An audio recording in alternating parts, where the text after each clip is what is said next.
आता जानेवारीमध्ये 700 झाडाची लागवड केलेली आहे डाळिंबाची. डाळिंबाची. हा, तर माझ्याकडे कंटिन्यू पाणी धरणाचं आहे. कंटिन्यू धरणाचं पाणी. अच्छा. हा, त्या पाण्यापासून झाडाला काही साईड इफेक्ट होईल. डाळिंबाच्या झाडाला एक बेसोड भरून गेला आता परवा दिवशी. बरोबर. समजा आता वरून समजा काही ते दाबून टाकायचं किंवा वरून पडलेलं असं. मी आपलं मिल्क चार्जर जवळपास 5 वर्षापासून वापरतो. किती गाय आहे तुमच्याकडे? मी पहिले कोंबड्यासाठी वापरत होतो. बर मध्यंतरी एक गाय होती माझ्याकडे. बर आता 2 गायी आहेत. बर वाढवले. हो, पण आता असं झालं की मिल्क चार्जर वापरून सुद्धा गोचिड्याचं प्रमाण जास्त यायला लागलं. ओके. व्हिडिओ पाहिला आपण. बर बर त्याच्यानंतर मिल्क चार्जर दिलं. बरोबर. मग पहिले ते वगैरे लावून वगैरे दिले आपल्या हा. घरच्या. वगैरे गाभण राहिल्या त्या विकल्या मी. दूध म्हणजे कालवडी. म्हशीच्या वगैरे अच्छा, म्हणजे त्याला रेडी म्हणतात. Ready ready. हा, ते विकल्या. नंतर मग मी बाजारात गेलो एक वेळेस जसं, तर एक खाटकल मसाला चालली होती 60,000. बर तर मग त्या समोरच्या म्हणलं असं कर, 60,000 तिकडे द्यायला लागेल आणि मला देऊन टाक. मी त्याच्याकडून 60,000 विकत घेतले. त्याला समोरच्या सांगितलं बा मी पाळायला चालवली, मी काही नाही. ते म्हणजे 2-2.5 लिटर दूध ते गाभण राहत नाही. म्हणलं 2-2.5 लिटर दूध आहे ना, तू देऊन टाक म्हणलं. मी काय केलं, सुरुवातीला 100 ग्राम मिल्क चार्जर दिलं. बरोबर. 15 दिवस दिलं. नंतर ते काय झालं, ते जे 2.5 लिटर दूध देणार 3.5 लिटर 4 लिटर दूध गेले एका टायमाला. बरोबर. मग अडीचची किती वेळ गेली? 3.5-4 वर गेली. बर. कधी 3.5 4 सरासरी 4.5 जवळपास दूध देऊ लागलं. बरोबर आहे, म्हणजे 1.5 लिटर दूध वाढलं. म्हैस गाभ गेली ती म्हैस. माझा वाली तुम्ही भरली. हा, भरली. बर. भरली नंतर ती पुन्हा 4-4.5 महिने दूध दिलं तिने. आणि ती म्हैस आता मी 1,40,000 लिखली होती. किती दिवसात? ती 13 महिन्यात मग दूध काढून. दूध काढून तिचं दूध खाऊन हल्या 10 ते 12,000 15,000 जवळपास हल्या आहे तिचा. आज आपल्या जवळ आहे. एका वर्षी सर मी 3 लाख रुपये काढले. मागच्या 5व्या महिन्यापासून आतापर्यंत आपल्या मिल्क चार्जरच्या भरशावर एवढी गॅरंटी आली मला की आपण कसंही ढोर असलं तर 30,000चा मिल्क चार्जर गेला असेल. 30,000 हो, 25-30,000 गेला समजा. 30,000च्या मिल्क चार्जरवर 3 लाख रुपये कमवले. पण तुम्ही आता किती किलोमीटर आले? आता 80 किलोमीटर प्रवास करून आले? प्रवास करून. वा. सरांनी पाहिजे बघ. आपला तैवान पान पेरू आपण मागच्या वेळेस त्याचं पहिलं उत्पन्न घेतलं आपण. बरोबर बरोबर. 30-40 कॅरेट निघालं होतं. बर बर. म्हणजे माल भरपूर आला. बर. पूर्ण आपलं वैदिकच वापरतात. बरोबर बरोबर. हा, माल भरपूर आला, परंतु नंतर पाणी थोडं कमी पडलं होतं त्याला. अच्छा. हा, तर आता ते पाणी कमी असल्यामुळे थोडंसं वाळलेलं आहे झाड. हा हा. तर आता त्याची कटिंग करावं लागेल पुढचं हे धरण्याकरता. ते पुण्याचं कोणीतरी सायंटिस्ट आहे, तो अमेरिकेत होता. बर. तो त्यानं मिठाचे प्रयोग केले. बर. ते वाचण्यात आले काही लोक. बरोबर. त्यांचं असं काही लोकांनी वापरलं समजा. बरोबर. पण मग त्याचं म्हणजे काय, म्हणजे खरी काय 4 जणांना करून बघा ना तुम्ही. काय होईल त्याचा इफेक्ट काय. आम्ही आता आमच्या परिसरात सोयाबीन आणि तूर हे संमिश्र पीक असतं. बरोबर. तर आम्ही आता रासायनिक ऐवजी जर कृषी अमृत वगैरे टाकायचं हा. तर त्याची पद्धत कशी? मिरचीला ड्रिचिंग केलेली, सॉइल चार्जर आणि मायक्रो चार्जर ड्रिचिंग केली. बर. दुसऱ्या आता काल परवा दिवशी डबल 5 लिटर सॉइल चार्जर आणि 2 मायक्रो चार्जरच्या पुढे गुळात भिजून सोडले. त्या सोडल्या. हा. आता डबल मायक्रो चार्जर जर भिजवायचा असेल तर गुळात नाही भिजवायचं. लवळ येऊनच राहिला अजून लवळाला काय. तर त्याचं कारण असं आहे, तुमच्या जमिनीमध्ये पूर्वी जे क्षार वापरले, रासायनिक खतं वापरले, त्याचे अवशेष जोपर्यंत आहे तो पण तुम्हाला त्रास देणार. वर्षभर तुम्हाला त्रास देणार. वर्षभरानंतर आपोआप कमी होत जाणार. आताच पिवळे पाहिजे सुरुवातीला. तर एक माझा असा प्रश्न होता, आता हे पाऊस पडला पहिला हा. की याच्यामध्ये मग तण होतं. हा. तर त्या पाऊस पडल्यानंतर मग ते तण जे असं त्या- बारीक असतं त्याच्यावर मग सॉइल चार्जर 50 ml प्रति लिटर प्रमाणे घ्यायचं. 50 त्याच्यावर फावरून द्या. हा, तुमची बागच आहे ना हा direct. बागाचे. त्याच्यामुळे मग काय होतं, बाकीच्या तणना याचा साईड इफेक्ट होतो. म्हणून म्हणलं मग सॉइल 1 चार्जर लिटरला 50 ml म्हणजे 20 लिटरच्या पंपाला तुम्ही साधारणतः 5 2 10 1 लिटर. 1 लिटर. बरं एका पंपाला 1 लिटर 1 वापर. लिटर. म्हणजे परिपूर्ण ताकदीने तुम्ही वापरले. हो, परंतु समस्या काय झाली, हे रोज पाणी देता. पाणी. हा, डाळिंबाला रोज पाणी देणार मी पहिला शेतकरी पाहिला. आता या असं एवढले झाड कुठं होता माहिती का? हिमाचल प्रदेशमध्ये. का बरं? जास्त झालं. कारण तिथं पाऊस भरपूर राहतो ना. पाऊस पाणी जास्त आहे. भरपूर पाऊस राहतो. तिला एवढी हिरवळ आणि एवढं भारी राहतं सगळं. आता याच्यामध्ये तुम्ही ना, आता किती दिवसाला पाणी देताय? रोज पाणी देतो सर मी. किती तास देता? ती 4-5 तास. आई शपथ. बाग टिकली कशी काय? त्याच्यामुळं बाग टिकली कशी काय? त्याच्यामुळं ड्रीप किती आहे? किती अंतरावर आहे? माझं म्हणजे एका झाडाला 4 ड्रिपर आहे आणि डिस्चार्ज 8 लिटरचा डिस्चार्ज. आई शपथ.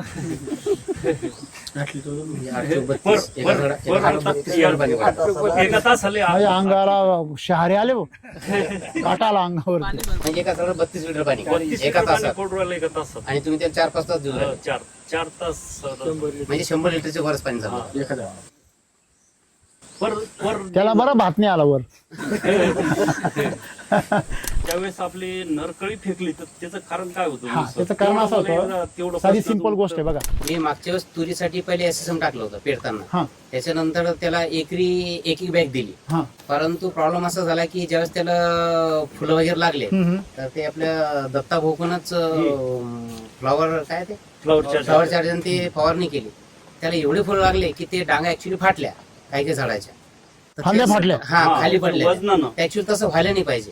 आमचेच मित्र आहेत, त्यांनी आमच्या माघारी चक्कर मारली. नंतर सरांना आपले सोमनाथ सरांना पण शेतात घेऊन फोन केला. गेला. हा त्याचा प्रॉब्लेम असा होता की त्याच्या शेताचं आंब्याचं झाड आहे, हा त्याच्यावरती आग्या मूळ बसलेला होता बर आणि त्यांना काही धुऱ्यानं सूर्यफूल टाकले होते. त्या सूर्यफुलाच्या फुलावर 25-30 माश्या होत्या. हा त्या मधमाश्या त्याच्या कांद्यावर फक्त उडायच्या आणि वापस सूर्यफुलावर येऊन बसायच्या. त्याला म्हणजे 2 लेडीजला ते धोतर फिरवणं पडलं त्याच्यावर क्रॉसिंग क्रॉसिंग. हा हा हा म्हणजे पण ते पॉलिनेशन परागीभवन असतं. मधमाश्या खाली बसल्याच नाही. त्याच्यावर बसत आणि नाही, आणि आपल्या शेतात गाजर गवतावर पण मधमाश्या होत्या शेवटपर्यंत. पपईले असे ढवळे ठिपके येऊ राहिले हा तर काय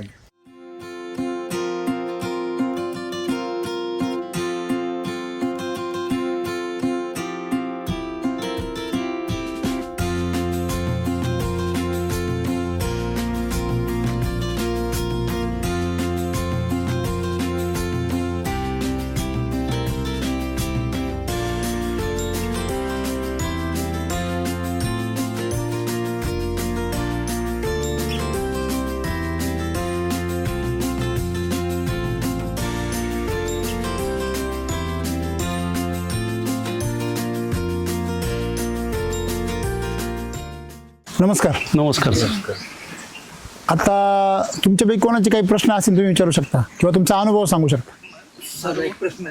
आपला तैवान पांग पेंग हा. पेरू आपण मागच्या वेळेस त्याचं पहिलं उत्पन्न घेतलं आपण. बरोबर बरोबर 30-40 कॅरेट निघालं होतं. बर बर म्हणजे माल भरपूर आला. बर पूर्ण आपलं वैदिकच वापरलं बरोबर बरोबर हा माल भरपूर आला, परंतु नंतर पाणी थोडं कमी पडलं होतं त्याला. अच्छा हा, तर आता ते पाणी कमी असल्यामुळे थोडंसं वाळलेलं आहे झाड. हा हा तर आता त्याची कटिंग केव्हा करावं लागेल पुढचं हे धरण्याकरता. तुमच्याकडे पाणी उपलब्ध कधी आहे? तर पुढच्या महिन्यात पाऊस हा पडल्यानंतर मग जास्त- पाऊस पडण्याचा अंदाज आला की कटिंग करून घ्यायची आणि लगेच बेसल डोस टाकून द्यायचा.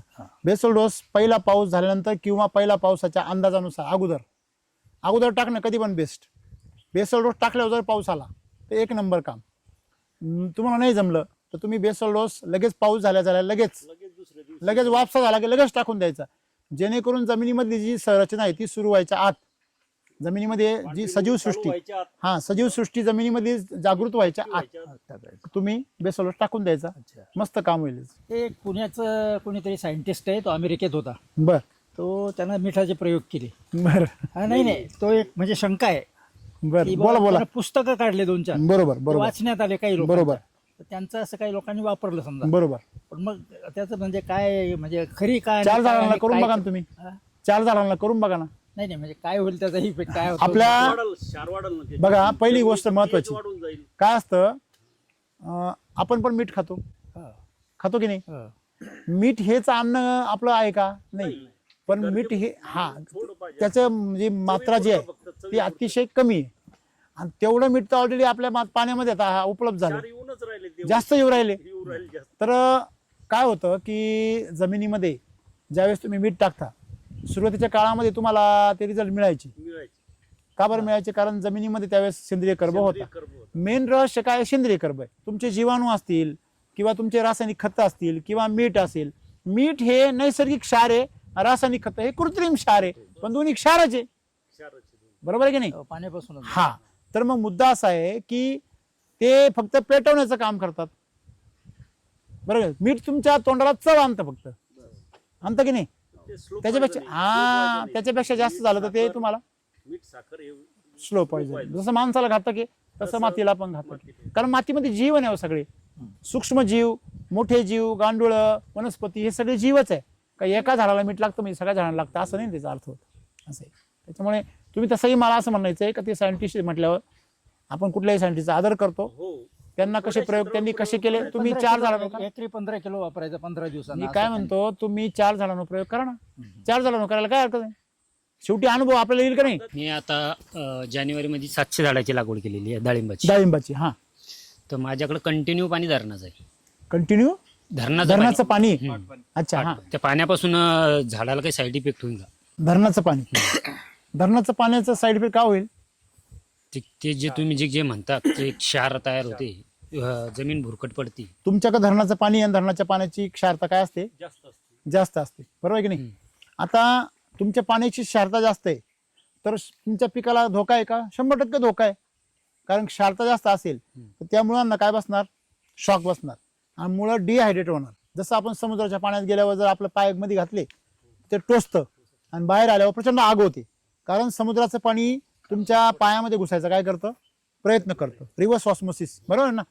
मग कारण पाण्याचा गुणधर्म असा आहे की ते जास्त क्षारतेकडून कमी क्षारतेकडे पळायचा प्रयत्न करतं. बरोबर आहे ना, लक्षात आलं तुमच्या. हां, आता तुम्ही म्हटले की मग ते पाणी मी वापरावं की नाही वापरावं. तुम्ही जर एससीटी वैदिक वापरताय तर तुम्हाला त्या पाण्याचा संजीवनीसारखा उपयोग होणार. आणि तुम्ही जर केमिकल शेतीवर करताय तर तुम्हाला ते काही फेल नाही जाणार तुम्ही, पण तुम्हाला खूप खर्च येणार, खूप आजबाव लागणार, खूप रोगराईला तोंड द्यावं लागणार, तानाला खूप तोंड द्यावं लागणार. नाही मग मी आता डाळिंबात झाडाला एक बेसल डोस भरून दिला आता परवा दिवशी. बरोबर. समजा आता वरून समजा काही ते दाबून टाकायचं किंवा वरून कोरड्यात असं नाही खत बघा एससीटी वैदिकच नाही, कुठलंही ऑर्गॅनिक खत असेल कुठलंही ते मातीमध्ये काढून गेलं पाहिजे. त्याला सूर्य लागता कामा नये, सूर्याची उष्णता, सूर्याचा प्रकाश त्याला लागता कामा नये. कारण सूर्याची उष्णता का नाही लागली पाहिजे.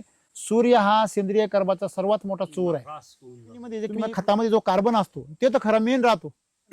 तो कार्बन सूर्याच्या उष्णतेने काय होतो, निघून जातो, उडून जातो सगळं. मग तो उडून जाऊ नये म्हणून त्याला मातीच्या आड करणं गरजेचं आहे. तो मातीच्या संपर्कात गेला का मग नाही उडून जाऊ शकतो. पहिले म्हणजे त्याला बेड पाडून मल्चिंग टाकलेली होती. बरोबर.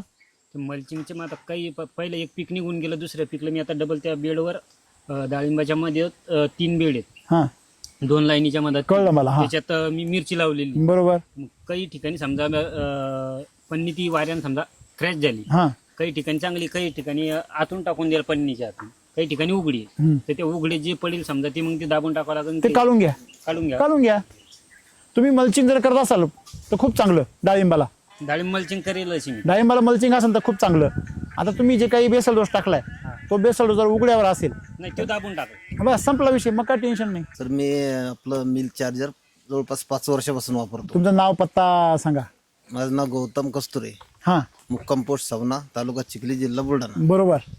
कधीपासून वापरता तुम्ही. मी जवळपास 5 वर्ष आहे माझं. म्हणजे तुमचे लॉन्च केल्यापासून वापरताय. हो, हो. किती गाय आहे तुमच्याकडे. मी पहिले कोंबड्यासाठी वापरत होतो. बर मध्यंतरी एक गाय होती माझ्याकडे. बर आता 2 गायी आहेत. बर वाढवले. हो, पण आता असं झालं की मिल्क चार्जर वापरून सुद्धा गोचिड्याचं प्रमाण जास्त यायला लागलं. ओके. अच्छा, किती लिटरची गाय आहे. बाकड्या आहेत माझ्या. भाकड गाय आहे. ओके. कुठून आणल्या तुम्ही त्या. आमच्याच भागातले, बाजारात. बाजारातून घेतल्या. किती दिवस झाले येऊन. जवळपास आता 4 महिने झाले. 4 महिने झाले ना. त्याच गायांचा प्रॉब्लेम आहे ना. हो हो. हा हा. असे आहे ना. सिंपल. तुमचा चारा कोणता आहे. चारा सध्या भुसच आहे माझ्याकडे. अजून बस दुसरं काही बाकी काहीच नाहीये. ओके. हिरवा चारा. त्यांना खुराक वगैरे. खुराक वगैरे एक मक्काचं चुरी हा आणि सुग्रास आहे. आणि मिल्क चार्ज किती देता. ज्याने गोचिड वाढले त्याने 100 ग्रॅम केलं. किती दिवस दिलं. ते जवळपास 8 ते 10 दिवस. अच्छा. हा. बर. बाकी तब्येत वगैरे. तब्येत एकदम हेल्दी. माझ्यावर वगैरे. हो, लागवड झाली. दोन्ही पण भरले. हो. ओके. फक्त गोचिडचा प्रॉब्लेम आहे. हा. ओके. तर एक काम करा. काय होतं त्या गायांना ज्यावेळेस त्या कालवडी होत्या का नाही हा. त्या काळामध्ये त्यांना इंजेक्शन दिलेले, त्यांना जो चारा दिलेला आहे केमिकलचा, त्याचा त्यांच्यावर काय अजूनही प्रभाव आहे. त्यांच्या शरीरामधलं जे दूषित रक्त आहे ते दूषित रक्त जोपर्यंत रिकवर नाही होत, पूर्ण शुद्ध होत नाही तोपर्यंत गोचिड नाही जाणार. आणि लक्षामध्ये ज्यावेळेस आपण दुसऱ्याकडून जनावर घेतो त्यावेळेस ही समस्या येते. त्याला एक काम करा, ॲनिमल हेल्थ चार्जर बोलवा. हा ते तेव्हा सुरुवातीला दिलेलं आहे. नाही आता द्या. आता देऊ. आता द्या. काय होतं जेव्हा समस्या येते तेव्हाच वापरायचं ते. आणि एक 4-5 दिवस ॲनिमल हेल्थ चार्जर 100 ग्रॅम द्या. औषध म्हणून द्या. म्हणजे त्याचा जो पुढा 1 किलो तो पूर्ण संपवा. तुम्हाला फरक जाणवेल. माझं नाव विलास दगडू शिंदे, राहणार मातमळ, तालुका लोणार, जिल्हा बुलढाणा. अच्छा. मी पहिलेच आपले जे मेकरचे कुडके सर आहे ना, हा. त्यांच्याकडून मिल्क चार्जर पहिले व्हिडिओ पाहिले आपले. बर बर. त्याच्यानंतर मिल्क चार्जर नेलं. बरोबर. मग पहिले ते वगैरे वगैरे दिले आपल्या हा. घरच्या. वगैरे गाभण राहिल्या त्या विकल्या मी. दूध म्हणजे कालवडी. म्हशीच्या वगैरे अच्छा. म्हणजे त्याला रेडी म्हणतात. रेडी. हा. ते ऐकल्या. नंतर मग मी बाजारात गेलो एक वेळेस जसं हा. तर एक खटकल मसाड चालली होती 60,000. बर तर मग त्या समोरच्याला म्हणलं असं कर 60,000 तिकडे द्यायला लागेल आणि मला देऊन टाक. मग मी ती 60,000 म्हैस घेतली. म्हैस बर तेव्हा मिल्क तुमच्याकडे होतं आपलं मिल्क चार्जर चालू होतं. मी त्याच्यामुळे 60,000 विकत घेतली. त्याला समोरच्या सांगितलं बा मी पाळायला चालवली, मी काय नाही. ते म्हणजे 2-2.5 लिटर दूध आहे ते गाभण राहत नाही. म्हणलं 2-2.5 लिटर दूध आहे ना तू देऊन टाक म्हणलं, फक्त पाळायला चालली मासा. मग मी आणली बर त्याच्या बर हा पाळायला. मग तिचं मी काय केलं सुरुवातीला 100 ग्राम मिल्क चार्जर दिलं ते. बरोबर 15 दिवस दिलं. नंतर ते काय आलं ते जे 2.5 लिटर दूध देणार 3.5 लिटर 4 लिटर वर गेली ती एका बर. टायमाला. बरोबर मग अडीचची किती वेळ गेली 3.5-4 वर गेली. बर कधी 3.5 त्याच्या 4 सरासरी 4 जवळपास दूध देऊ लागली. बरोबर आहे म्हणजे 1.5 लिटर दूध वाढलं. 1.5 लिटर 1.5 दूध दूध केवढं झालं 1.5 लिटर दूध आज 100 रुपयाचे कमीत कमी. बरोबर हा. आणि तुम्ही चारीत केवढ्याचे होते फक्त 30 रुपयाचं 30 रुपयाचं 30-40 रुपयाचं दोन्ही 60 रुपये समजा 100 सुरुवातीला मी काय केलं 15 40 रुपये झालं ना ते हो हो असं काय करता तुम्ही हो. ते मला सांगते म्हणजे तुम्ही 100 ग्रॅम जर चाललं 2 वेळेस तर किती ग्रॅम झालं 200 ग्राम 200 बरोबर आहे ना हा म्हणजे तुम्ही 2 ग्रॅम चालत होते ना एका दिवशी 200 मग 70 रुपये झालं ते 70 रुपये हा 70 रुपये तिकडे गेले पण तुम्हाला 30 रुपये एक्स्ट्रा आले ना घरात 30 रुपये एक्स्ट्रा आले. कोण देते 30 रुपये एक्स्ट्रा मग आणि मी वरून काय म्हैस केलं? म्हैस जागेवर मग ते 2 महिन्यानंतर ते म्हैस गाब गेली ती म्हैस. माझा आली तुम्ही भरली हा भरली बर नंतर ती पुन्हा 4-4.5 महिने दूध दिलं तिनं. आणि ती म्हैस आता मी 1,40,000 लिखली होती. किती दिवसात ती 13 महिन्यात मग दूध काढून दूध काढून तिचं दूध खाऊन हल्या 10 ते 12,000 15,000 जवळपास हल्या आहे तिचा आज आपल्याजवळ आहे. हा, रेडकू रेडा असं. हा रेडको म्हणतात तर त्याला, हा, ते हरकत नाही आपल्याजवळ आहे. आता मग आपली अशी एवढी गॅरंटी आली मला की मी जे खाटकाल जाणार आहे ते सगळ्यांना जनावर जीव वाचू घेतलं शकता. तरी जीव वाचू ते शकता. घ्यायचे. तर आता आपल्याकडे जे हे एका बिन ढोराच्या गाय आहे म्हैस आहे आपल्याकडे हा आपण दूध काढून विकत नाही. जे दूध एका ते घरीच खातो आणि हेच असं हे करतो. आता अरे वा एकही आपल्या याच्यावर गोचीड दिसणार नाही, पीस दिसणार नाही, काहीच नाही. होय, चकचक अशीच खाटकाल जाणारी वगार होती ती हा. घेतली 40,000. वगार म्हणजे तिचं- काय वगार म्हणजे म्हैस म्हैसच हा बर बर हा बिना जनलेली बिना जनलेली. पहिली वेळेस जनलेली होती, दुसऱ्या वेळेस होती ती बर ती तशीच जवळ ती घेतली 40,000ची. हा तिचं बिन मिल्क चार्जर पण ते लहान असल्यामुळे मी तिला 70 ग्राम चाललं बर, कारण बर, मोठी बर. नव्हती म्हैस ती. हा. आता ती तिचं हे केलं काय केलं 5 महिने दूध काढलं म्हैस. बर. म्हणजे गाप गेलं आपल्या इथं आल्यानंतर 1.5 महिने गाप गेली ती. बर त्याच्यानंतर 5 महिने तिचं दूध काढलं बर आणि आता ती बिन आता गाप आहे गाभ 5 महिन्याची. आता ती 2 बी आता दिवसापूर्वी- तयार होईल 1.15 ला हा तेवढी नाही म्हणत लहान असल्यामुळे 80-90 पर्यंत जायचं. 80 पण जाईल हा, आराम. म्हणजे नवीन आहे एकदम नवीन. अंकाठी नवीन आहे पहिलं म्हणजे समजा तुम्ही 40 ला आणि 80 जरी गेले 40 निघाले एका वर्षी सर मी 3 लाख रुपये काढले. मागच्या 5व्या महिन्यापासून तर आतापर्यंत आपल्या मिल्क चार्जरच्या भरशावर एवढी गॅरंटी आली मला की आपण कसंही ढोर असलं तर ते 30,000चा मिल्क चार्जर गेला असेल 30,000 हो 25-30,000 गेला असं 30,000च्या मिल्क चार्जरवर 3 लाख रुपये कमवले सर मग गोळ्या बिस्किटचं मार्केटिंग होतं. वरतून जनावरांचा जीव वाचवलं, वाचवला. पुण्य. हे किती पुण्य आहे, सर. वाह, हे सगळं क्या गोळ्या बात. बिस्किटचं मार्केटिंगचं काम आहे सर ते हा? करून हे करतो मी गोळ्या बिस्किटचं मार्केटिंगचं काम आहे ते म्हटलं. करता करता करता ते करून हे करतो वा हा, सकाळ क्या बात आणि शेणखत वरून परत शेणखतेवर. आणि शेणखत ते ना एकदम बढिया असतं मिल्क चार्जर वापरून. एकदम जबरदस्त राहत ते गोअमृत म्हणजे गोअमृत हो. एक नंबर. कारण तुम्ही आता इथे किती किलोमीटर आले आता 80 किलोमीटर प्रवास करून आले? प्रवास करून आलो. वा असं क्या बात. सरांनी पाहिजे मला सांगितलं. वा वा, मोटरसायकल मी लोणारला गेलो होतो घरच्याला माहित नाही मी इकडे आलो म्हणून. वा. मोटरसायकल आले मोटरसायकलवर आलो इथं ठेवली म्हणजे सुलतानपूरला ठेवली आणि तिथून एका पाहुण्याच्या गाडी तिथपर्यंत. अरे बापरे क्या बात ते सरांनी मला सांगितलं की तुम्ही सर यायला आले म्हणे तिथं तुम्ही येता का म्हणलं हो सर. ते म्हणत या ते म्हणलं लोकेशन टाकलं वा मी आलो इथं. खूप छान द्या सरांना आम्ही आता आमच्या परिसरात सोयाबीन आणि तूर हे संमिश्र पीक असतं. बरोबर तर आम्ही आता रासायनिक ऐवजी जर कृषी अमृत वगैरे टाकायचं हा तर त्याची पद्धत कशी तुम्ही सोयाबीनला काय करता पेरताना खत टाकता ते पेरणीच्या आपल्याकडे यंत्रात सम्राट टाकून शक्ती मिराकल ह्युमस गोल्ड आहे ते टाकायचं. त्याचं मिक्स करायचं बर आणि ते मिक्स ते करून कृषी तुम्ही अमृत मग नाही नाही मिक्स कृषी अमृत मस्त नंतर बघा नंतर फेकायचं मग तुम्ही ज्या वेळेस पेरणार आहे पेरणार आहे. पेरण्याच्या मागे काय करा हा. कृषी अमृत फुकून द्या नाही, पुढं फेकावं लागेल सर मग तेव्हा ती माती अडवून जाईल. हा म्हणजे तेच मागे हा, म्हणजे मी पुढं आम्ही फेकायचं. आम्ही मागे म्हणतो तुम्ही नाही पुढे म्हणतो पुढं पुढं फेकावं लागेल.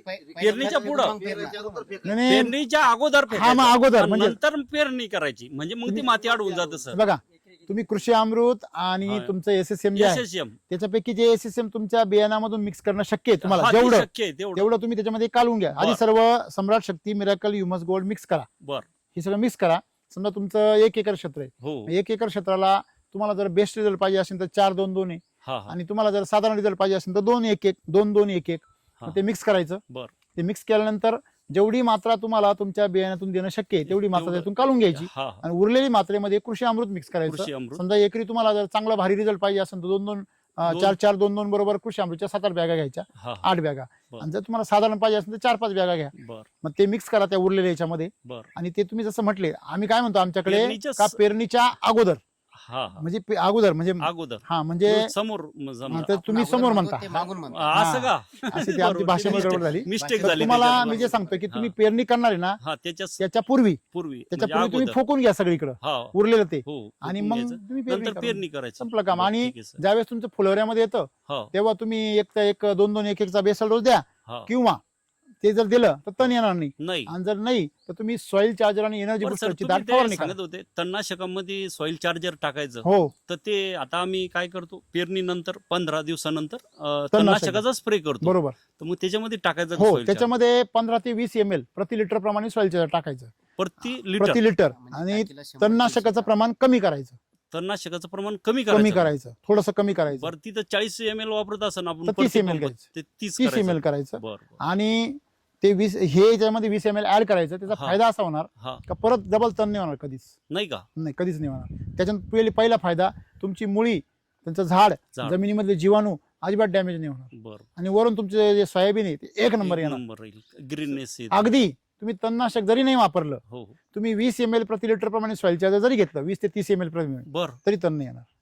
नाही नाही मग लगेच पाठीमागं जर मारलं तर मग लगेच नका मारू. साधारणतः मोडवल्यानंतर मोड आल्यानंतर का? मोडवल्यानंतर मारलं ना तुम्ही हा हा त्याचा फायदा असा होतो की समजा जसं खरपतवारी कुठलाही बारीक तण हा, तणाला पहिलं. थोडंसं त्याला अंकुर आला हा की मी 20 ml प्रमाणे जर फवारून दिलं बर ते जागेवर बसून जाणार. मग ते मारू सर हो मग तिथं लय बढिया त्याचं आहे. कारण असं आहे जमिनीची नायट्रोजन health लेवल is- लागते त्याला कशाला तणाला. हो आणि हे कार्बन लेवल वाढवतं. बरोबर सीएन रेशो त्याच्यासाठी घातक होतो बरोबर आणि पिकासाठी अनुकूल होतो. बरोबर मग पीक चांगलं येतं तर जागेवर बसून जातं. मी मिरचीला ड्रिचिंग केलेली हम्म. सॉइल चार्जर आणि मायक्रो चार्जर ड्रिचिंग केली. बर दुसऱ्या आता काल परवा दिवशी डबल 5 लिटर सॉइल चार्जर आणि 2 मायक्रो चार्जरच्या पुढे गुळात भिजून सोडले. त्या सोडल्या. हा आता डबल मायक्रो चार्जर जर भिजवायचं असेल तर गुळात नाही भिजवायचं. सॉइल तांदळाची चार्जर मध्ये पेज भिजवलं काढायची. ना नाही तांदळाची पेज काढायची. ती पेज सोडून द्यायची ड्रीप मधून ड्रिप मधून सॉइल चार्जर बरोबर. सॉइल चार्जर बरोबर. आणि त्याच्यामध्ये मग गुळ घ्यायचा थोडासा गुळ आणि पेज मग त्याचा रिझल्ट भारी भेटतो. लवळ येऊनच राहिला अजून लवळाला काय तर करायचं? त्याचं कारण असं आहे तुमच्या जमिनीमध्ये पूर्वी जे क्षार वापरले रासायनिक खतं वापरले त्याचे अवशेष जोपर्यंत आहे हा. तो पण तुम्हाला त्रास देणार. वर्षभर तुम्हाला त्रास देणार. वर्षभरानंतर आपोआप कमी होत जाणार. आताच पिवळे पडायला सुरुवात होईल हळूहळू. तुम्ही पाऊस झाला का त्याला एक 30 ml प्रति लिटर प्रमाणे एक फवारणी करून द्या. आता सध्या ते बेड आणि ते वावरच असं मावचार मध्ये वल्लय असं आहे ना. मिरच्याला त्याला पण मग तुम्ही बेड केलेलं आहे ना. हा बेड केलेले. नाही मग नका आता ते बेडवर नाही बा उपयोग नाही तुम्हाला मध्ये नाही वापर जिमादातले जे फट्टे आहे, त्या हा. फट्ट्याने चालेल ना मग चालेल ना मारा ना. फवारा. 50 ml प्रति ml प्रमाणे घ्या ती पिवळं पडून जाईल लगेच. असं का हो 50 ml प्रति लिटर प्रमाणे फवारा त्याला फक्त लोवाळीला. लवाळी हो त्याचं खत होऊन जाईल सगळं. एकदा जर रिझल्ट नाही भेटला तर दोनदा मारायचं लक्षात ठेवायचं. दोन- पण त्याचा फायदा असा खतरनाक होईल का नंतर पुढे तणच नाही होणार दुसरं. समजा पुन्हा डबल येणारच नाही ते. नाही ते बी नाही येणार आणि ते आलं तरी ते असं वाढणार नाही आणि पार एकदम पातळ होऊन जाईल. आणि सर्वात मोठी ताकद म्हणजे तुमच्या झाडाच्या मुळ्या स्ट्रॉंग होतील पावसाळ्यामध्ये. सर एक माझा असा प्रश्न होता आता हे पाऊस पडला पहिला हा की याच्यामध्ये मग तण होतं हा तर त्या पाऊस पडल्यानंतर मग ते तण जे असं त्याला बारीक फवारून असतं द्यायचं. त्याच्यावर मग सॉइल चार्जर 50 ml प्रति लिटर प्रमाणे घ्यायचं. 50 त्याच्यावर फवारून द्या. हा तुमची बागच आहे ना हा direct. बागाचे त्याच्यामुळे मग काय होतं बाकीच्या तणनाश याचा साईड इफेक्ट होतो म्हणून म्हणलं मग सॉइल एका चार्जर लिटरला 50 ml म्हणजे 20 लिटरच्या पंपाला तुम्ही साधारणतः 5 दुनी 10 1 लिटर 1 लिटर हा बर बर एका पंपाला 1 लिटर 1 लिटर 20 लिटरच्या पंपाला 1 लिटर घ्यायचं. हा मग जवळपास 5 आणि 5 10 ते 12 पंप लागतं मग असं ना. हा तुम्ही खाली जर फवारून दिला ना हो 10 ते 12 लिटर लागलं समजा. हा 10-12 लिटर पण पण तुमचं मग काम 2 कामं होईल ना त्याच्यात एका कामात 2 कामं होतील आणि हा पावसाळ्यामध्ये साईड इफेक्ट नाही होणार कुठला. Side effect माल नाही एक होणार. नंबर होईल. आणि निंदायचा खर्च लेबर नाही भेटत किंवा मग ब्रश कटर मारताना बी प्रॉब्लेम येतो हा असं. आता यांचा आपण बाग बघितला यांच्या बागामध्ये फक्त एकच फॉल्ट आहे तो म्हणजे जास्त शेंडे. शेंडे ते तर जे फुटवे निघाले ते पण यांचे मॅच्युअर झाले. त्याचं कारण यांनी सॉइल चार्जरचा आणि LSQ चा वापर भरपूर केलेला आहे. हो. बेसल डोस मध्ये बी यांनी अजिबात कंजूसपणा केलेला नाही. तुम्ही आता याला बेसल डोस किती झाली 2 झाले आता बरोबर आहे ना. हो एक रेसचा आणि एक त्याच्या नंतर आता बग धरला तेव्हा हा सेटिंग झाल्यावर सिटिंग झाल्यावर केलाय. हा मग धरायच्या वेळेस नाही केला. त्याच्या अगोदर रेस्ट पिरियड मध्ये केलता रेस्ट मध्ये धरायच्या वेळेस नव्हता केला. नाही ठीक आहे. पण आता तुम्ही एक बेसल डोस आता करणार आहे हा आता टाका लागला. टाकणार आहे. हो. तर मला सांगा, तुम्ही आता ज्यावेळेस बेसल डोस टाकले तुम्ही हो. किंवा हे सगळं वापरलं, बरं. म्हणजे परिपूर्ण ताकदीने तुम्ही वापरलंय, हो परंतु समस्या काय झाली, हे रोज पाणी देता, पाणी हा डाळिंबाला रोज पाणी देणार मी पहिला शेतकरी पाहिला. त्याच्यामुळे- अहो, डाळिंबाचं झाड हे एवढं खतरनाक आहे, हो ना, हो ना. तुम्ही त्याला इथून पुढे पाणी देऊ नका, डायरेक्ट पाऊस होईपर्यंत हो ना, आपले अपार सरकड देऊच नका, डायरेक्ट पावसाळ्यात पाणी पावसाळा येऊ द्या. सरचं तसंच झालं त्यावेळी. पावसात असं होईल. हो हो, तुम्ही जेवढा ताण द्याल ना डाळिंबाला, बरं का हो, तेवढं डाळिंबाला मानत चांगलं. होते, बरोबर. रोप म्हणजे लागवडीपासून जेवढं तुम्ही तानावर डाळिंब ठेवाल थोडं तेवढं तेवढं ते चांगलं होईल. तुम्हाला त्याचा फार मोठा आवड आकार करण्याची गरज नाही. आता या असं एवढले झाड कुठं होतं माहिती का, हिमाचल प्रदेशमध्ये. का बरं? कारण तिथं पाऊस भरपूर राहतो ना, पाऊस पाणी जास्त येते. भरपूर पाऊस राहतो, तिला एवढी हिरवळ आणि एवढं भारी राहतं सगळं. आता याच्यामध्ये तुम्ही ना, आता किती दिवसाला पाणी देताय, रोज पाणी देतो सर मी. किती तास देता? ते 4-5 तास. आई शपथ, बाग टिकली कशी काय, त्याच्यामुळं बाग टिकली कशी काय? त्याच्यामुळं या बागेला तुम्ही आठवड्यातून 2च वेळेस पाणी 2 द्यायचं वेळेस द्यायचं. आता सध्या, बरं बरोबर आहे. बरं. आणि त्याच्यानंतर आता समजा आता पाणी दिलं नाही ना, आज आज देतो, उद्या आज दिलंय ना? आणि 3 दिवस ओलंय ना? ठेवतो कम्प्लीट. बोलय ना, आता हा ना, आता चालू होतं ना, बंद करा ते. बंद करतो ना. आणि पाणी लक्षात ठेवा, हा. किती जरी वाळवंट असलं बरं तरी बरं 2 तासाच्या पुढे पाणी द्यायचं. बरं ठीक आहे सर. म्हणजे ड्रीप किती आहे, किती अंतरावर आहे? माझं म्हणजे एका झाडाला 4 ड्रिपर आहे आणि डिस्चार्ज 8 लिटरचा डिस्चार्ज आहे. आई शपथ, म्हणजे पर- 832 एका पर- झाडा- एका पर- झाडाला पर- 32 लिटर पाणी पडतं. एका तासाला माझ्या अंगाला शहारे आले हो, काटा आला अंगावर. पाणी भरपूर आहे माझी. अहो, पाणी भरपूर आहे. मी काय म्हणतो, मग आता तुम्हाला काय म्हणायचं, दुबईच्या लोकांना पेट्रोल भरपूर, त्यांनी पेट्रोल प्यायचं का? नाही एका ड्रिपर मधून 8 तास. का हो? एका ड्रिपर मधून 8 तास ना. नाही 8 लिटर हा, ते- पाणी 8 पडतं लिटर एका ड्रिपर मधून ना. हो, हो. म्हणजे एका झाडाला 32 लिटर पाणी 32 एका लिटर पाणी तासात. पडू राहिलं एका तासात. आणि तुम्ही त्याला 4-5 तास देऊ राहिले. 4 तास म्हणजे 100 लिटरच्या वरच पाणी चाललं. पर त्याला बरा भात नाही आला वर. तुम्ही आता काय करा, बर आता काय करा, पाणी जास्त झालं, पाणी नाही बाकी. पाण्याचं काय करा, तुम्ही 2 म्हणजे हळूहळू त्याचं पाणी कमी कमी करा. करत जातो आता पहिल्यांदा काय करा, हप्त्यातून 2दा करा. 2दा आता पाणी दिलंय ना, हो 4 दिवस देऊ नका. नंतर मग झालं? 4 दिवसानंतर मग 4 दिवसानंतर फक्त 2 तास 2 द्या. तास 2 तास झाले, हा परत 4 दिवस देऊ नका. बर असं केलं? 2 तास द्या. मग डायरेक्ट आठवड्यावर या. मग आठवड्यावर थोडं rest देत देत असं आता हवा फिरेल ना, आता हळूहळू हा वातावरण चेंज ढगाळ वातावरण झालं का 8 दिवस येतात द्यायचं, ते बी 2 तास द्यायचं. 2 तास. ओके. ठीक आहे सर. तुम्ही जेवढं पाणी कमी असं असतं, लक्षात ठेवा, जेवढं तुम्ही उन्हात ताण द्याल तेवढं पावसाळ्यामध्ये डाग कमी पडतात. ज्यावेळेस आपले नरकळी फेकली तर त्याचं कारण काय होतं? हा, त्याचं कारण असं होतं, तेवढं साधी प्रश्न सिंपल जो गोष्ट आहे उत्तर- बघा, हा. तुमची पाणी देण्याची जी पद्धत आहे, हा. ती पाणी तुम्ही त्यावेळेस किती पाणी दिलं पहिल्यांदा? नाही, त्यावेळेस स्ट्रेस मध्ये होता ना बाग. नाही तेव्हा नाही बाग तुम्ही धरली, 8 तास सोडलं.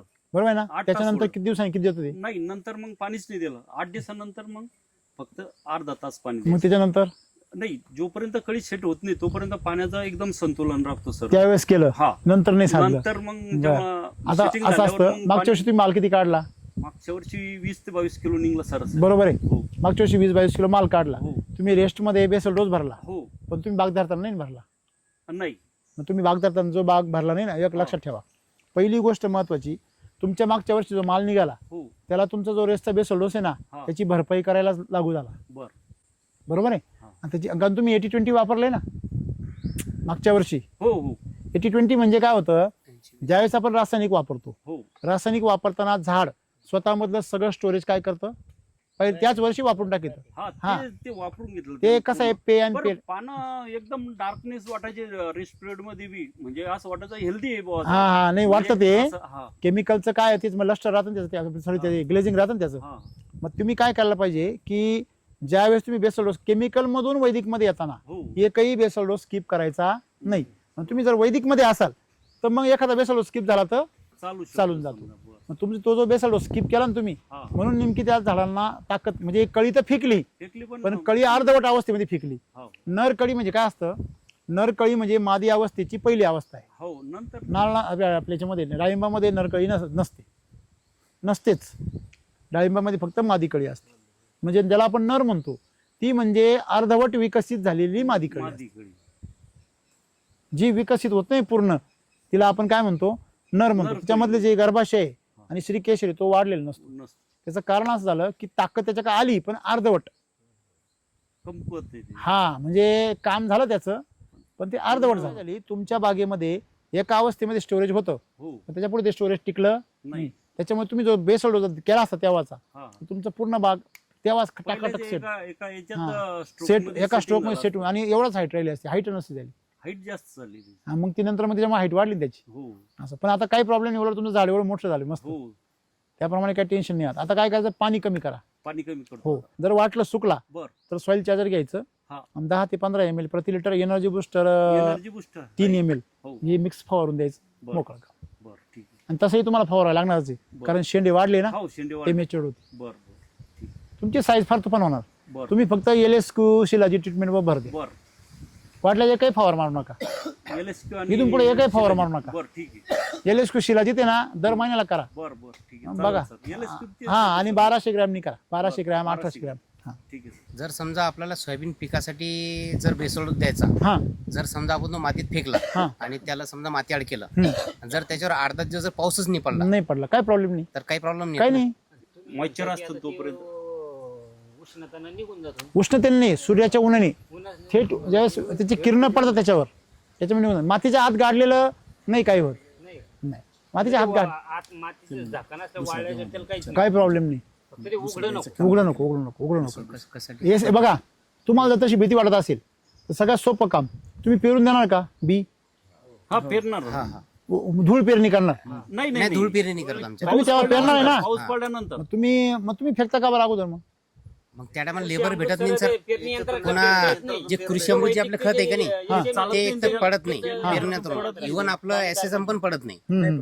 मी मागच्या वेळेस नाही ते नाही नाही, तसं नाही वापरून आणले होते. ऐका ते मागच्या वर्षी SSM पडल्यामुळे तुम्हाला ताजा माल भेटला आता लाडू केले आम्ही तुम्हाला पाठवले ते आम्ही ते ऐका बापून ऐका आणले ऐका जुंदरीहून. आता तर त्यांचा दोष नाही तो मागच्या वर्षी SSM पुरलंच नाही आम्हाला अच्छा मग ते पुरलं नसल्यामुळं फ्रेश तयार केलं फ्रेश केलं त्याला सुकायला वेळ भेटलाच नाही त्याच्यामुळे आता या वर्षीचं SSM तुम्ही पार अगदी आपण असं फेकलं ना तुम्ही नाही ते एक एक दाना मोजून actually घ्या सर होतं दाणेदार परंतु- नाही नाही नाही तसं नाही ते ताजं होतं अच्छा काय झालं बुंदी तयार केली हा, हा. पण ती सुकावायला वेळ नाही भेटला ना लगेच पाठवून दिली तुम्हाला इव्हन त्या पेरणीची पूर्ण सेटिंग आम्ही झिरो करून टाकली होती की जितकं पडायचं तितकं तुम्ही पडत. तुम्ही तरी ते 2 बॅग पडले तसं नाही तुम्ही यावर्षी करा म्हणून तुम्हाला म्हटलो का SSM सर्व शेतकऱ्यांनी घेऊन ठेवा जे माता जे आहे मग तुम्ही फ्रेश टायमाला जर विचारलं तर त्यावेळेस ताजा माल येतो त्यावेळेस मग तो तुम्हाला हा पेरणीसाठी वापरायचा असेल तर तुम्ही SSM लगेच बुक करा बुक म्हणजे करा ते- लगेच घेऊन ठेवा म्हणजे ते ड्राय होऊन जाते आपल्याकडे नाही ड्रायचे आता अच्छा ड्राय आता ड्रायच आहे उन्हाळ्यामध्ये मी मागच्या वेळेस तुरीसाठी पहिले SSM टाकलं होतं पेरताना हा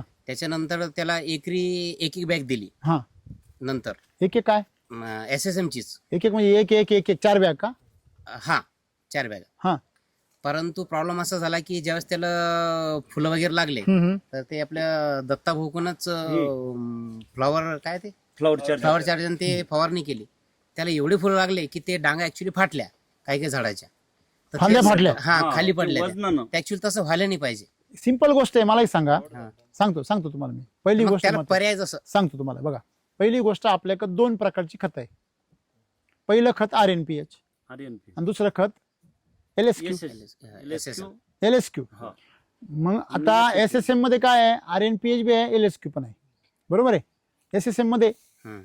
तर आता मुद्दा काय होतो की LSQ जे लोक आपण बेसल डोस मध्ये समजा आपण पावडर स्वरूपामध्ये वापरत नाही त्यांना आपण दाणेदार खत रेफर करतो हम्म. मग मुद्दा असा होतो की जेव्हा स्ट्रक्चर म्हणतो आपण झाडाचं स्ट्रक्चर जर बनवायचं असेल तर RNPH आणि कृषी अमृत जाणं गरजेचं आहे स्ट्रक्चर म्हणजे काय सांगाडा सांगा. समजा तुम्ही मेन हा तुम्ही आपण मजबूत झालं. सेंटरिंगचं काम एक असतं आणि एक भिंतीचं काम असतं हा कुठल्याही बिल्डिंग मध्ये बरोबर सेंटरिंगचं काम मजबूत व्हायला पाहिजे का भिंतींचं सगळ्यात महत्वाचं काय आहे? पहिले सेंटिंगचा हा म्हणजे सेंटरिंगचं काम मजबूत असेल तर भिंतींना महत्व देऊन काय आहे? उपयोग आहे भिंती म्हणजे काय तुम्ही म्हटले तसं फुलं फळं वगैरे हे आणि सेंटरिंग म्हणजे काय आपलं झाड. फांद्या झाड फांद्या हा RNPH चा बेसल डोस तुम्ही पहिले युजर असाल बरोबर आहे की नाही आणि तुम्ही पहिले युजर आहे आणि तुम्ही जर बेसल डोस वापरलेले नाही RNPH चे तुम्ही डायरेक्ट जर SSM वापरताय डायरेक्ट तुम्ही फ्लावर चार्जर आणि हे वापरताय तर ते झाडाचं सांगाड्यावर काम नाही होणार हम्म, हम्म. त्याच्या उत्पादनावर काम होणार तुम्हाला जर सांगाडा मजबूत पाहिजे तुम्ही RNPH वापरा ना थोडंसं एक पॅकेट 600 ग्राम सुरुवातीला हा मग नाही होणार असं पण आमचेच मित्र आहेत त्यांनी आमच्या माघारी चक्कर मारली नंतर सरांना आपले सोमनाथ सरांना पण शेतात घेऊन फोन गेला केला हा त्याचा प्रॉब्लेम असा होता की त्याच्या शेताचं आंब्याचं झाड आहे हा त्याच्यावर ते आग्या मूळ बसलेला होता बर आणि त्यांना काही धुऱ्यानं सूर्यफूल टाकले होते त्या सूर्यफुलाच्या फुलावर 25-25, 30-30 माश्या होत्या. हा त्या मधमाशा त्याच्या कांद्यावर फक्त उडायच्या आणि वापस सूर्यफुलावर येऊन बसायच्या. त्याला म्हणजे 2 लेडीजला ते धोतर फिरवणं पडलं त्याच्यावर हा, ती क्रॉसिंग क्रॉसिंग हा हा हा म्हणजे पण ते पॉलिनेशन परागीभवनासाठी मधमाशा खाली बसल्याच नाही. त्याच्यावर आणि- बसत नाही. नाही आणि आपल्या शेतात गाजर गवतावर पण मधमाशा होत्या शेवटपर्यंत. पपईले असे ढवळे ठिपके येऊ राहिले हा तर काय तर मग हे जे काय होतं ना हे टॉक्सिसिटी म्हणजे क्षारपडपणा जो आहे पाण्यामध्ये त्याचे परिणाम आहे. तर अमृत जल किती वापरता तुम्ही? अमृत जल महत्वाचं आहे कारण देशात मी क्षार जास्त आहे. क्षार तुम्ही पण नाही वापरते बरं का. नाही मला वापर नाही सर. तुम्हाला एक सांगतो ऐका, अमृत जल जर वापरलं नाही तर SCT वैदिकचा रिझल्टच भेटणार नाही. भेटणारच नाही. मेन पॉईंट तो आहे. भेटणारच नाही रिझल्ट. अमृत जलचं हे करा. अमृत जल सगळ्यात स्वस्त आहे ना. अमृत जल त्यांनी स्प्रे घेतला अमृत जल म्हणजे पाणी स्वच्छ करतं ते. तुमची मेन समस्या पाण्याची आहे. असं काय अमृत जल पाहिजे. 2 ग्रॅमनी करा अर्जंट आणि सॉइल चार्जर मध्ये मिक्स करून त्या खाली बेडवर फवारून द्या. हा 50 ml प्रति लिटर. हा वरून पण घ्या ना, वरून घ्या आणि खालून पण घ्या. वरून घेताना हेल्थ फायटर आणि प्लांट फायटर याच्याबरोबर घ्या. हा प्लांट क्लिनर बी चालेल, प्लांट क्लिनर आणि हेल्थ फायटर आणि खालून सॉइल चार्जर आणि एनर्जी बुस्टर बरोबर खालून द्या. होऊन जाईल क्लिअर, काही प्रॉब्लेम नाही.